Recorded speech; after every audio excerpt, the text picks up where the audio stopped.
வணக்கம் TNPSC dreamers. இன்றைக்கி நம்ம பொது தமிழ் ப்ரீவியஸ் இயர் கொஷின் பேப்பர்லேருந்து 10 நிமிஷத்தில் 10 கேள்வி பதில் பக்காவாக பார்க்க போகிறோம். வாங்க பார்க்கலாம். பொறுத்துக, மேட்ச் த ஃபாலோயிங் கொடுத்துருக்காங்க.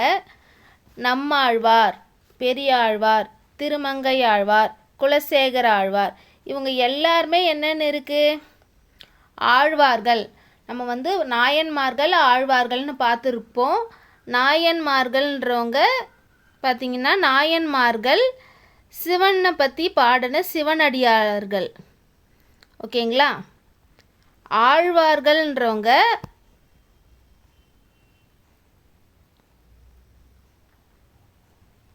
பெருமாள் பற்றி பாடினவங்க.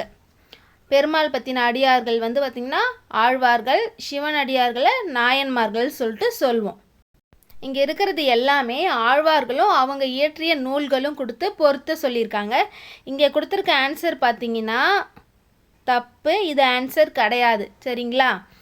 நம்ம ஆழ்வார் என்ன பாடியிருக்காரு அப்படின்னு பார்த்தீங்கன்னா திருவாய்மொழி நம்மாழ்வார் இயற்றிய பாடல்.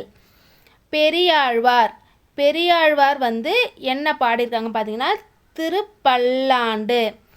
பெரியாழ்வார் பல்லாண்டு வாழணும் அப்படின்ற மாதிரி திருப்பல்லாண்டு. திருமங்கையாழ்வார் பார்த்திங்கன்னா சிறிய திருமடல் அப்படின்னு எழுதியிருக்காங்க. மடல் அப்படின்றது பார்த்திங்கன்னா 96 வகை சிற்றிலக்கியங்களில் ஒன்று தான் பார்த்திங்கன்னா மடல் அப்படின்னு சொல்லுவோம். திருமங்கையாழ்வார் சிறிய மடல் எழுதியிருக்காங்க.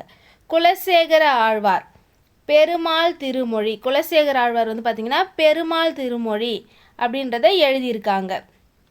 அப்போ ஆன்சர் என்ன? 3, 1, 4, 2. ஆப்ஷன் ஏ தான் ஆன்சர். இதில் தப்பாக மார்க் பண்ணியிருக்காங்க. ஓகேங்களா? நீங்கள் கரெக்டாக மார்க் பண்ணிக்கோங்க. அடுத்த கேள்வி போகலாங்களா?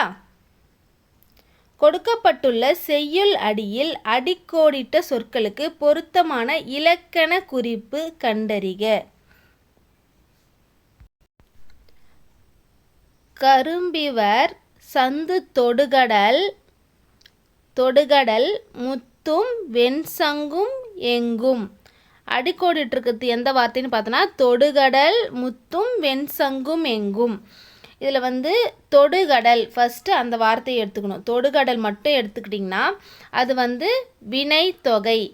ஏன்னா ஒரு வினை நடைபெற்றிருக்கு, ஆனால் அது காலம் காட்டலை. காலம் காட்டாமல் வர்றதை பார்த்திங்கன்னா வினை தொகை அப்படின்னு சொல்லுவாங்க. தொகைனா மறைந்து இருக்கிறது தான் பார்த்திங்கன்னா தொகை அப்படின்னு சொல்லுவாங்க. தொகை அப்படின்றது அங்கே தான் மோஸ்ட்லி வரும். மோஸ்ட்லி இல்லை, தொகைனாலே ஏதோ ஒன்று தொக்கி நிற்குது, மறைஞ்சு நிற்குது அப்படின்னு சொல்லுவாங்க. ஓகேங்களா? அப்போ தொடுகடல்ன்றது தொட்ட கடலாக இருக்கலாம், தொடுகின்ற கடலாக இருக்கலாம், தொடும் கடலாக இருக்கலாம், எதுவாக வேணா இருக்கலாம். 3 காலத்துக்கும் பொருந்துகிற மாதிரி ஒரு இது. அது காலத்தை வெளிப்படையாக காட்டாது, அதனால் அது வினை தொகை. அடுத்தது பாருங்கள், முத்தும் வெண்சங்கும் எங்கும் அப்படின்ட்டு. அப்போ இது பார்த்திங்கன்னா எண்ணுண்மை.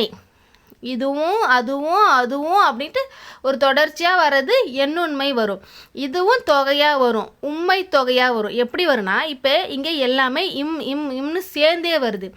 இப்படி வராமல் முத்து வெண்சங்கு அப்படின்னு வந்துச்சுன்னா அது உண்மை தொகையாயிரும். வர்றதுனால தான் நம்ம அதை உண்மை அப்படின்னு சொல்லிட்டு சொல்கிறோம். மறைந்து வரும் பொழுது அது மறைந்து வந்துச்சுன்னா அது உண்மை தொகை ஆயிரும். வெளிப்படையாக வந்துச்சுன்னா எண்ணுண்மை ஆயிரும். இப்போ அம்மா, அப்பா, அண்ணன், தங்கை அப்படின்னு வந்துச்சுன்னா அது உண்மை தொகை. இதுவே அப்பாவும் அம்மாவும் அண்ணனும் அப்படின்னு வந்துச்சுன்னா அது எண்ணுண்மை. புரிஞ்சுதுங்களா? அடுத்த கேள்வி போகலாங்களா?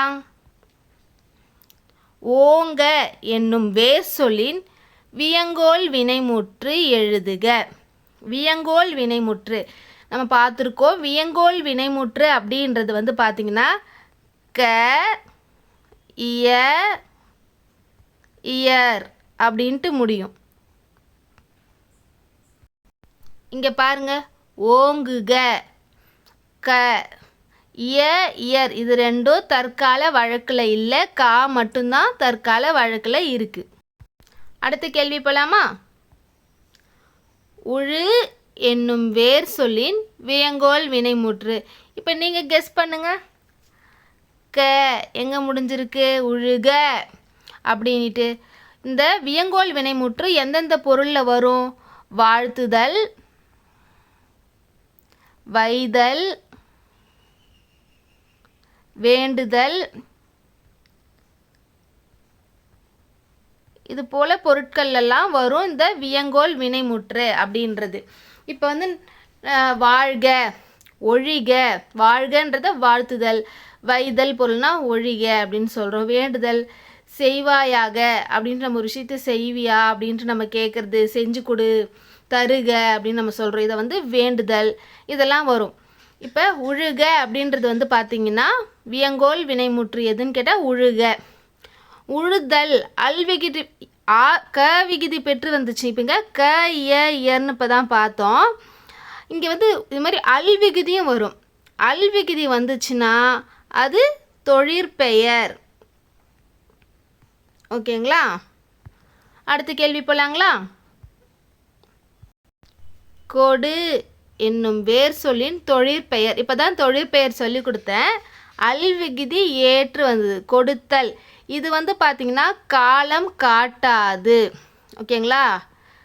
காலம் காட்டாமல் தான் வரும். வியங்கோல் வினைமுற்றும் காலம் காட்டாது, தொழிற்பெயரும் காலம் காட்டாது. அந்த தொழிலை மட்டுமே முதன்மைப்படுத்தி வரும். சரிங்களா? அடுத்த கேள்வி போகலாங்களா? என்ன இந்த அடுத்த செகண்ட் 10 கேள்வியில் எல்லாமே வந்து உங்களுக்கு வியங்கோல் வினைமுற்றா தூக்கி வாரி கொடுக்குறாங்க போல். ஓகே. ஒளி என்னும் வேர் சொல்லின் வியங்கோல் வினைமுற்று. க வந்திருக்கணும், ஒலிக்க. அப்போ இதுதான் ஆன்சர். அகர வரிசைப்படி சொற்களை சீர் செய்க. எல்லாமே நான் வரிசை வந்திருக்கு. நானா நீ நம்ம ஜாலியாக செலக்ட் பண்ணிடலாம். ஓகேங்களா? அடுத்த கேள்வி போகலாங்களா? மேட்ச் த ஃபாலோயிங் கொடுத்துருக்காங்க. மாயோன், மடங்கல், நின்வயின், செயிர். மாயோன், நம்ம மாயோன் வந்து இந்த கருப்பொருள்கள்லாம் படிக்கிறப்ப நம்ம படிச்சிருப்போம். அதில் முல்லை நிலம், முல்லை நிலத்திற்குரிய கடவுள் அப்படின்னு நம்ம யாரை சொல்லுவோம்னா மாயோன்னு சொல்லுவோம். மாயோன்னா யாருன்னா விஷ்ணு. விஷ்ணுவை தான் நம்ம மாயோன் அப்படின்னு சொல்லுவோம். அப்போ மாயோன் விஷ்ணு. இங்கே விஷ்ணுலாம் கொடுக்கல. கருநிறம் உடையவன். விஷ்ணுவோட அவதாரம் தான் ராமன். ராமனை தான் நம்ம வந்து கருநிறம் உடையவன் அப்படின்னு சொல்லுவோம். ஓகேங்களா? இதுக்கான ஆன்சர் மாயோன். சரி, மாயோன்னா விஷ்ணு. குறிஞ்சிக்கு சேயோன்னு இருக்குங்களே, சேயோன்னா யார்? அவர் தாங்க. இப்போ நம்ம என்ன படிக்கிறோம்? நம்ம தமிழ் படிக்கிறோம். நம்ம தமிழ் காட் யார்? முருகர். சரிங்களா? அவர் தான் சேயோன் அப்படின்னு நம்ம சொல்கிறோம். அடுத்த ஆப்ஷன் பார்க்கலாங்களா? மடங்கல். மடங்கல்னா இயமனின் ஏவலன். இயமனின் ஏவலன்னு சொல்லுவோம். யமன்னா வந்து பார்த்திங்கன்னா யமன். யமனுடைய தூதரை தான் வந்து மடங்கல் அப்படின்னு சொல்கிறோம். ஷார்ட்கட்டில் எப்படி ஞாபகம் வச்சுக்கன்னா, நம்ம இன்னாதான் ஓடி ஒளிஞ்சாலும் யம தூதன் வந்து நம்மளை மடக்கி பிடிச்சிருவான். மடக்கி மடங்கல். ஓகேங்களா? எப்படி நம்ம அவங்ககிட்ட மடங்கிடுவோம். யமனின் ஏவலன். யமன்னா யமன், யம தூதனை தான் மடங்கல் அப்படின்னு நம்ம சொல்கிறோம். அடுத்த கேள்வி போகலாங்களா? நின் வயின். நின் வயின் அப்படின்னா உன்னிடம். நின் அப்படின்னா நின்னாலே உன் அப்படின்னு நமக்கு தெரியும். நின் வயின்னா உன்னிடம். செயிர். செயிர்னா குற்றம். செயிர் செய்யாத குற்றம். செய்யாத குற்றம் செய்யாத அப்படின்ற செயிர் குற்றம் அப்படின்னு ஞாபகம் வச்சுக்கோங்க. ஓகேங்களா? அடுத்த கேள்வி போகலாமா? போர்க்களம் பாடுதல் என்ற துறையை சார்ந்த புறநூல். போர்க்களத்தில் பாடுற ஒரு போர்க்களம் பாடுதல்ன்ற துறையை சார்ந்த புறநூல் கீழே எது கொடுத்துருக்காங்க பார்த்தீங்கன்னா களவழி 40. களவழி 40 இது வந்து பார்த்திங்கன்னா 14 கீழ்கணக்கு நூல்களில் ஒன்று தான் களவழி 40. நமக்கு தெரியும் 14 கீழ்கணக்கு நூல்கள் எல்லாமே மோஸ்ட்லி அறநூல்கள் அப்படின்னு பார்த்துருக்கோம். இது வந்து போர்க்களம் பாடுது அப்படின்னு சொல்லியிருக்காங்க. யாருக்கும் போர் அப்படின்னு பார்த்தீங்கன்னா நம்மளுடைய சேர மன்னன் வந்து கணைக்கால் இரும்பொறைய சோழன் செங்கணான், கணைக்கால் இரும்பொறைக்கும் சோழன் செங்கணான் வந்து சிறையில் இட்டிருக்காரு. அவரை விடுவிக்கணும், அந்த கணைக்கால் இரும்பொறையை விடுவிக்கணும்னு சொல்லிட்டு நம்மளுடைய பொய்கை ஆழ்வார் இருக்கார் இல்லையா, பொய்கையார், அவர் தான் வந்து பாடுவார் இந்த பாட்டை. களவழி 40 பாடி அவர் விடுவிங்க, கணைக்கால் இரும்பொறைய விடுவிங்க அப்படின்ட்டு பாடுறாரு. இது என்ன போர்னு பார்த்தீங்கன்னா கழுமலை போர்.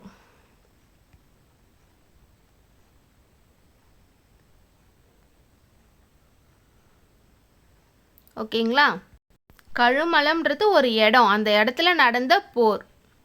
அடுத்த கேள்வி போலாங்களா? ஒரு பழமொழி கொடுத்துருக்காங்க, கடன் பட்டார் நெஞ்சம் போல். கடன் பட்டவங்க மகிழ்ச்சியாக இருப்பாங்களா? இல்லை. இன்பமாக இருப்பாங்களா? இல்லை. துன்பம் இல்லாமல் இருப்பாங்களா? இல்லை. கலக்கமாக இருப்பாங்களா? எப்போ கடங்காரன் வந்து வாசலில் நிற்பானோன்னு கலக்கமாக தான் இருப்பாங்க. அதுதான் ஆன்சர். ஓகேங்களா? இன்னையுடைய 10 கேள்வி நமக்கு முடிவடைந்து விட்டது. நாளைக்கு அடுத்த 10 கேள்வியில் உங்களை பார்க்குறேன். நன்றி, வணக்கம்.